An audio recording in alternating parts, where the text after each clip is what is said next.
All right, welcome back. Gaza War Sit Rep Day 145. No end in sight. John's back. I debriefed your live stream separately in another video Oh, you with did? I didn't Mateo. catch that yet.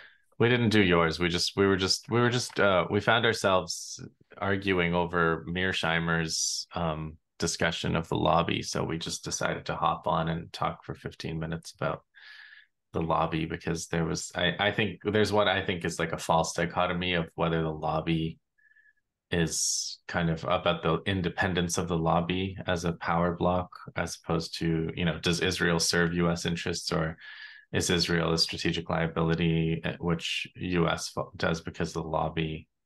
So we're just kind of discussing those ideas a little bit, because whenever Mearsheimer shows up, people have to start talking about that stuff. You just Yeah, it's inevitably true. start talking about that I stuff. thought you were doing reaction videos too. That would be awesome. We're getting there. We're getting there. The EI videos are that good, The EI streams are that good where we have to do reaction videos.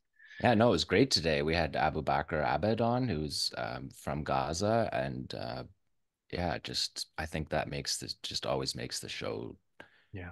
just it's we've the things that we've normalized. Yeah. One of them is the blackout.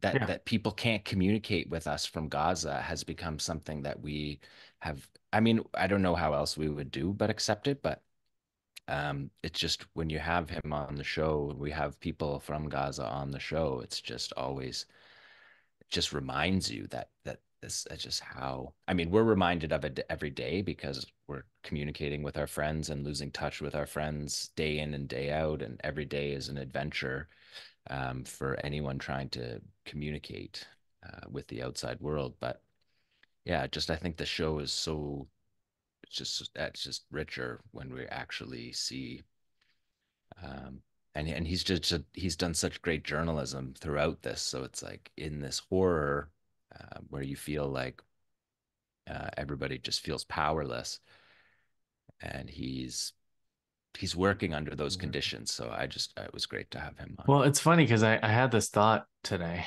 which I tweeted, which is like we have like two main sources for knowing what's really going on in Gaza, and one is like Palestinian journalists who the Israelis are doing their best to track down and kill. Yeah, like one And by one. Did you see and that the other day? They killed the his journalist who family. took that photo Yeah. of the And waterfront. and it was striking because there's a very similar drone photo that three Israelis took, where they took fly themselves with a flag, and then they had the drone fly up and show just all the destruction. And it's like, that's what I was that's that was my thought. It's like we rely on two things. We rely on Palestinian journalists, and we rely on Israeli sadism to bring us what the truth about what's really going on. And a lot of what we know is just because of Israeli sadism, because of the supply of sadistic videos and Yeah, the supply. the demand for the sadistic videos in Israeli society, which means they spread around and inevitably get uh, out of those bubbles. Well, I don't have my notes with me from the show, but there was a missive sent out by the chief of staff of the Yeah, IDF to yeah. his soldiers saying, stop taking videos, stop stealing stuff, stop acting like you're on a genocide, stop acting like this is a killing spree, just stuff where just like admitting, essentially When just you have to admitting. say that, Yeah, right? When you have to say that. yeah. By the way, guys, hey, by the way, this isn't a genocide. And it's Yeah, like month five. yeah. Um, Okay, so prisoner exchange proposal. we want to jump right into that. Shouldn't we talk about Oh, the do you want to do the battles? news? Just the battles in just like Do it. Yeah, let's do it. Khan Yeah, Yunis. two major fronts in Gaza, Khan Yunis and Zaytun, south of Gaza City. They're attempting to cut the Gaza Strip in half with basically a rebuilt highway. And Israeli journalists have gone on embeds down this road, and they took you down the road from the Israeli border right into past everything. They're like, that used to be a hospital that we dismantled. That used to be a university that we dismantled. This is entire neighborhoods that we dismantled. And so they're trying to push into Zaytun to finish this highway, and they can't get in. They can't get in. So the resistance is keeping them out from this spot. And I said on the show And today that I think this might get Battle of Zaytun yeah, uh, status. status. Shelling concentrations behind the Al Najm Stars Hall in Zaytun targeted two Merkava 4 tanks with Yasin 105s and tandem rockets on the project road west of these are Khan Yunis, sorry. Whole bunch of Khan Yunis, and then fighting in Zaytun. Mortar shells in Zaytun, shell gatherings with heavy mortars in Zaytun. Yeah, so on all the we have Qassam, we have Al Quds, we have Al Aqsa, we have um, Omar Al Qasim, and we have Mujahideen brigades. Yeah, they're all still active. They haven't even defeated the smallest groups Yeah, of the resistance. They're still operating. and there's one other kind of just I just want to point the complete illogic of this in every way. This airdropping bonanza. So Canada, which cut funds to UNRWA, um, is planning to airdrop after we saw Jordan airdrop food into the sea or whatever it was that they dropped into the sea. Now, I just want to point out a couple of things. I don't do this anymore because the Canadian media is absolutely sickening and there's no actual information. So there was a time maybe Hmm. 15, 20 years ago Yeah, when I we would have used to done media critiques break constantly. down. Yeah, but it's just so useless. But like since I'm here, they're still lying about October 7th. Hamas militants killed 1,200 people. Israel is not saying that. That's a lie. That to be repeating that on February 28th is absolutely ridiculous. These people are a caricature.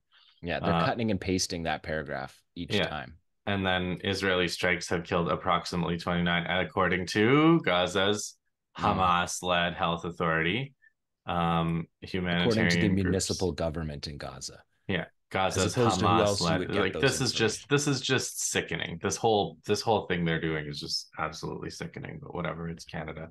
It is what it is. So then they're talking about like we're gonna get down here, and they're gonna talk about how um the minister who was responsible for cutting UNRWA is now saying we're confident this investigation is going to happen in April, and then we'll see how it goes. And this minister is interesting because his family wrote him an open letter. I don't know if you know this, John. Oh yeah, I saw Yeah, that. his I family saw that. wrote him a devastating It open was a letter. devastating It letter. was like, aren't you worried about what you're about facing the Almighty in the afterlife, since you obviously don't care So about he's this just life. for people that aren't Canadian.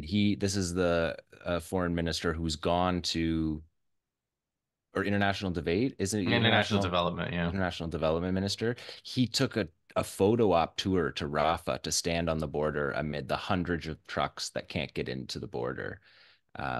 And to see what was going on as a fact-finding mission. He cuts, he spearheads the cutting of UNRWA aid, and then says that he's going to wait till April to decide when their Yeah, budget ends at the end, or like I think they said originally that their budget could go end until of the end of February. That's February, what I I thought. saw. Yeah, So and then so now then because Jordan does these airdrops, now in the most recent airdrop where they dropped it into the sea and hundreds if not thousands of children waded into the sea, it wasn't just a Jordanian airdrop. They dropped the same number of pallets, but they added like five other countries to who's participating in these they're airdrops. So just they signing a. It's like signing a petition. They're it's just like signing on to the airdrop. yeah, it's like signing on to a card when your family member buys a present and you Yeah, just like, but because they're not adding anything, they're not adding extra pallets. Canada's not participating in any way in adding to the aid. And then they just drop it in the sea where thousands of kids in the middle of winter who don't have houses, don't have changes of clothes, wade into the water to hopefully get one of the packages. I have a speculation about that because I was talking to people who were speculating about um why they would have dropped it in the sea and whether it was just another sadistic thing of like kind of taunting them, the amusement of like watching people have to wade into the sea, or whether and my thinking was, you know, Jordan was probably they're airdrop because they're allowed to airdrop. And if Israel is starving them on purpose, if they wanted to not starve them, they wouldn't let the airdrop happen. They would just let the trucks in. They just let the trucks in. That's all they have to do is The let the trucks are trucks in. all right there. Yeah. They're all They hundreds and hundreds of them stacked up at the border that could so enter immediately. the only reason they're allowing the airdrop is because they know it doesn't make a difference at all in the starvation plan. And I suspect what they did was they said, you know, you're allowed to fly on this route, and then like Israel does, they changed the route at the last minute, so Jordan had to drop them and go Yeah, at and risk of I being think shot that they down. said that the king went on the flight, Mm. so that the VIP. Israelis wouldn't down the plane as if that. But anyways, he used to be a special forces commander. I don't know if you Right. know that. I'm sure that was on pure merit. Yeah, and I'm That sure just a that couple years that before he became the king, he became the commander of their special forces. But that's what he was showing off. the He was Israelis actually are, participating in the airdrop, like physically pushing. yeah. I've seen him and his son in an obstacle course shooting targets and things like Yeah, that. his son's in the military too. Seems to be a hobby of theirs. I'm sure the Yeah. Israelis are shaking in their boots. Okay, that's all I wanted to say. I just wanted to point out like the absolute lack of I mean, and the other thing is like by the genocidal logic that Canada and the US and all of them are following, this doesn't make sense. Like if you don't believe in funding UNRWA, if you don't believe in letting the trucks through, why drop food? I mean, It doesn't make any how do sense. you know terrorists aren't going to eat the food? Isn't that Yeah, the whole they're more point? likely to. They're Yeah. more likely to with chaos than they Yeah. are in through the accepted and understood aid channels, Yeah. and disrupting those aid channels and turning it into. I mean, there was footage of them in the sea waiting for the airdrops, but I don't know if you saw the other footage. They're 24/7 on vigil for where they think the next aid is coming, and they spend all day and all night, all through the night, moving around from spot to spot because they believe it's coming to the next spot. It's sick. It's we're watching really, really dark times, and it's getting to a crisis point that I mean, I guess I just think that that's partly what this prisoner exchange proposal stuff is dealing with, is that there is deadlines for this kind of stuff. People are I don't think already they give a dying. damn. Yeah, I don't think they give a damn. So yeah, so they're Biden eating ice cream and mocking and again, like I want to say I don't believe any of this. I don't believe any of this. So just this is my take going in, that this is all just this is all another operation. It's another extension of the war by other means. It's just more propaganda uh, on Israel's behalf, so they can continue to do whatever it is. They don't. I don't think. I'm not saying I think they know what they're doing.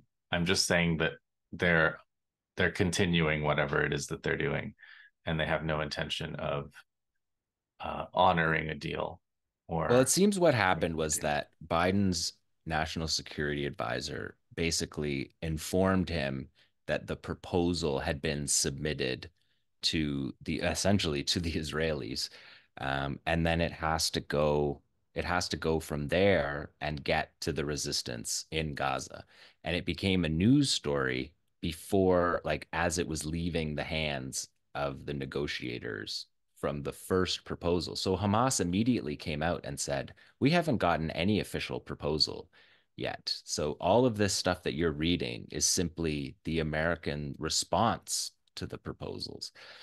But they do Yeah. seem Oh, like they're just giving. Both sides do seem like they're giving. So that's something that I think we would update from having followed this story on these sit reps for a while, is that the prisoner exchange does appear to have adjustments that open the possibility of, oh yeah, here we go. So the main thing is that it seems like Qassam is saying that the final ceasefire doesn't have to be now because that's a complicated negotiation that can happen at a later date after there's a pause and humanitarian aid is distributed. So that seems like that's an advance. And tied to that, they're also willing to negotiate the soldier prisoners as a separate exchange. And so what this seems to indicate here is that they believe there's 40 civilians left, and then there's 5 women soldiers that would be exchanged for 15, what they call like, so 15 people with life sentences. So they've essentially created, and then the second stage would be where they negotiated over the enduring ceasefire and negotiate over numbers related to the release of Palestinian prisoners, but that there can be this first step, which involves releasing. So it seems as though they're saying there's 40 civilians, there's 5 women soldiers, which would seem to indicate that there's something like 50 soldiers in captivity, Um, which is the this is closest we've gotten to that kind of a number. this is weird. Gradual return of all displaced civilians except men of military service age. That's not So good. Qassam's request, Qassam's demand was that people be allowed to go home, Yeah, and this is the Israeli response to that, saying some people will be allowed to go home. yeah. I mean, yeah, this is not gonna work. Commitment And to 500 trucks of aid per day. That was consistent with the Hamas proposal. 200,000 tents is consistent with the Hamas proposal. 60,000 caravans is consistent. Allow rehabilitation of hospitals and bakeries. They had asked for the rehabilitation of municipal infrastructure. This is just, it's so crude that this is something that they're negotiating over and yeah, that the like, Americans are but telling them it's delusional. and this is crude, and it's also it also maintains the detailed control over Palestinian life that Israel has, and it keeps them on a diet, to use Dov Weissglass's term. It's Yeah. it's just not. Because 500 trucks is the siege number. Yeah, That's the number of trucks that got into Gaza under the siege. yeah, So, in order to restore food, to stave off famine, they need to get significantly more trucks than yeah. that to just get back to where they need to be. But they're saying 500 trucks a day, and And right now we're lucky it's 100. it's 8 hours a day, 8 hours uh, instead of instead of all day. permanent. Yeah, I mean, I don't know. I don't But see. just imagine that being like, oh no, okay, maybe we'll let you open your hospitals, maybe we'll Yeah, let you have a yeah, bakery. exactly. Like this is just criminal. Yeah. So this is all, like I said, this is the kind of offer, and this guarantees the war goes on.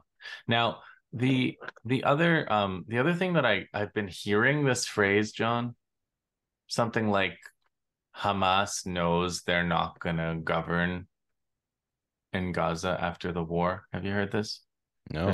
There's like some kind of stipulation that I guess the Israelis and the Americans are trying to, Oh well, yeah, they're trying where, to, but yeah, how's that going to work? but like, yeah, it's like, yeah, that again, they're asking for a surrender. They're not asking for Hmm. a truce. So But they're asking also for the topple of the municipal government that yeah, provides sanitation and healthcare and education.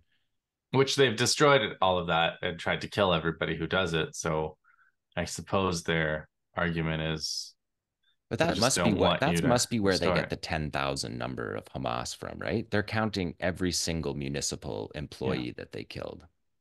Last in the last several days, they've gone through the north destroying the sanitation equipment so that the diggers from the sanitation department in the north where they haven't had ground troops in the cities in 2.5 months, and they just went back and aerial bombed all their municipals. So they all their diggers, like their heavy, what's it called, like heavy machinery, the stuff that you would need to dig out your family, to remove unexploded ordnance, to get the water back going. All of these kind of vehicles, which are in in the proposal that you just had on the screen, it says that Israel will allow heavy equipment.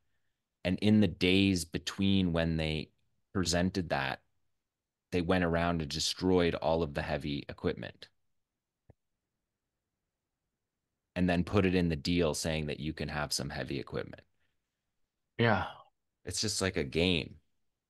Yeah. It's like a game. But And they I'm have not so sure as you are that there isn't a pause some intent. incoming, because that I believe that Kassam has presented something that, if they're allowing stages to the ceasefire, then I believe that you can get the first ceasefire. I mean, the first pause. I think that it can happen, and we can at least stop, because every day that we're talking, like when we talk about Khan Yunis and Zaytun as the battles, we're talking about the ground war, right? Like the aerial bombardment carries It's on, in Rafa, yeah. and it's Right. killing people, and it's making it harder every single day with, hundreds and literally hundreds and hundreds of casualties, that there's no hospitals to care for. So every single day is just compounding the horror. But you If that can't, can stop by a pause, I think, yeah, and then they'll rebuild stuff and then the Israelis will bomb it again. yeah. It's also like what do we get out of a pause that at the end of which the Israelis just re-destroy everything, redisplace everybody? Well, because they separated it. After the first exchange, Kassam said, that's it. There's no more exchanges until we do all of the exchange. Mhm. And now Kassam is appearing to indicate that that doesn't have to be the case. So then the second, so that you can release that first bulk of civilians that could have gone in the initial pause, and then you negotiate over the soldiers later. I mean, I don't know. I feel it seems to me like they're trying to use starvation to extract uh basically the right to continue the genocide, you know, at their own pace, at a pace that they prefer uh to do, and give themselves a political victory of, getting the Because they hostages need a back. break too, right?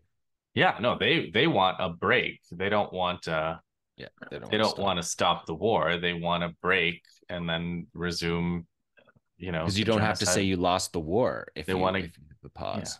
they want to get it under control politically, and then they want to just resume, killing Palestinians for sport and fun. And I don't know. I mean, yeah, I just don't know. I think it's a bad deal, but maybe maybe it's maybe it's maybe it's the only maybe it's the only hope for So the pausing the head of starvation. Mossad said that no aid to the north, delaying aid to the north is risking the prisoner exchange. So it's like the Mossad chief, the Israeli foreign intelligence chief, is telling like people Because like the the maybe the Canadian prisoners will die government, of starvation. I mean, but they won't give your soldiers back if you don't give aid, if you don't come up with a deal that actually deals with the most important pillars of what's going on in Palestinian society in Gaza right now. You're not getting your people back. And so if you actually want to get your people back, somebody in this war cabinet in these negotiations has to speak up and say, so it's just really, it's remarkable that the Mossad chief is more reasonable than the Canadian International Development Minister in this situation. Just well, tells I you mean, how yeah, off this all is. yeah. Because they Like I want to get said, their people back. They want to get their soldiers back, and they're not getting them.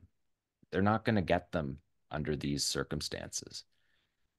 So Mossad is saying we can starve everybody to death, but if we do that, we won't be getting our prisoners back. And He's not doesn't care about the starving part.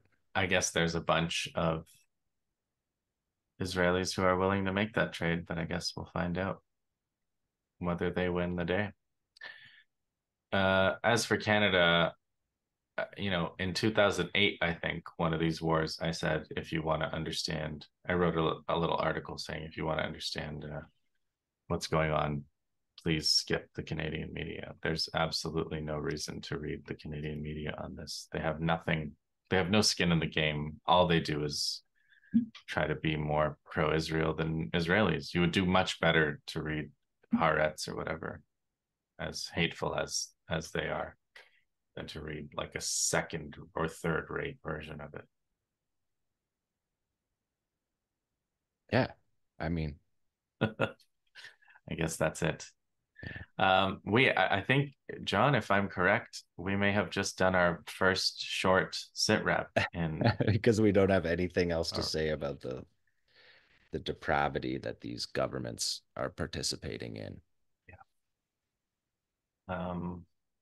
Yeah, I suppose there's a slight debate between us whether the ceasefire talk is all show or whether it's well, I think just a it's show. I bad think it's a faith. psyop Yeah, that puts pressure on the Palestinians because, as we found out today on the show, Abu Bakr had heard about that like right away, even though people don't have contact. It spreads by yeah, word of of mouth in course. Gaza that Monday is this, and so then it just puts the pressure on Qassam to accept whatever this is that the American, because to return another proposal and then wait for another proposal to come back. Um, so yeah, it's a pressure tactic that Yeah, and they're pretty good at it. When you have absolutely no human feeling or humanity, you can play some pretty effective games, I suppose, with people's lives. All right, well, that's a wrap for this one, I guess. We'll see you next. We'll see you next sit rep. Thank you can thank us. You can thank us for keeping it short. thanks, guys.